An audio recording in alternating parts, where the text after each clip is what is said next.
When someone goes from being indispensable to suddenly invisible, it's almost never because they stopped mattering. It's usually because they know too much. And once you really sit with that thought, the entire story starts to feel different. Every so-called modern fairy tale has that one moment where everything quietly shifts, even if the public doesn't notice it at first. For Meghan Markle, that moment didn't come with a crown or a wedding dress. It came much earlier in 2016 behind closed doors, far away from cameras inside a place designed for secrets. The official version says Prince Harry wanted to meet someone outside his royal bubble. No family, no palace aides, no stiff introductions. And so he was pointed toward one man, Markus Anderson. That introduction didn't happen by accident. It wasn't fate bumping into fate. It wasn't a random party or a casual friend of a friend moment. It happened privately. Inside Soho House, a world Markus didn't just belong to, he controlled.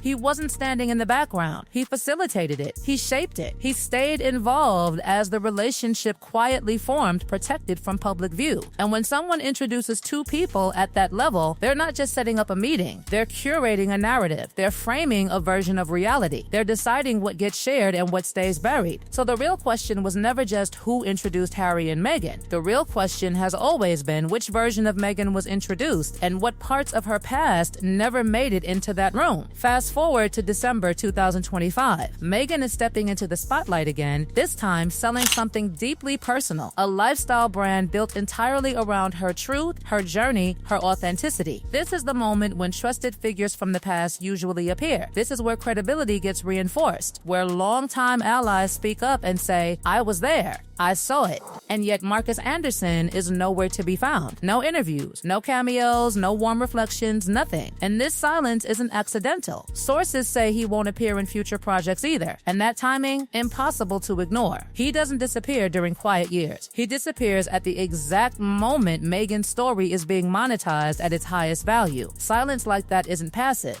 It's a decision. Either Markus refused to take part in a version of events he no longer stood behind, or his presence raised questions the brand couldn't afford to answer. When a story depends on authenticity, the people who helped build that story are either proudly showcased or carefully removed. And that's where everything starts to feel unstable. Years before Meghan ever met Harry, long before the public narrative even begins, there's a documented detail that changes the timeline entirely. In 2001, a photograph surfaces from a yacht in Phuket, Thailand. Standing together in that image are Prince Andrew and a man believed to be Markus Anderson. The year matters. This is 15 years before Meghan is said to have met anyone connected to the royal family. The photo doesn't accuse, it doesn't prove relationships, but it establishes something undeniable. Markus Anderson had proximity to senior royals far earlier than anyone was ever told. And once that's acknowledged, a new question appears, one that can't be brushed aside. If Markus was already moving comfortably in elite royal-adjacent circles at the start of the 2000s, then the world Meghan later entered may not have been as unfamiliar as the official story suggests. And once that possibility exists, the entire timeline starts to wobble. Before global fame and royal headlines, Meghan was a working actress trying to break through. Her Ursum in the mid-2000s shows modest roles and limited income, nothing that screams luxury. And yet during that same period, she appears in spaces that don't align with that financial reality. Exclusive European destinations,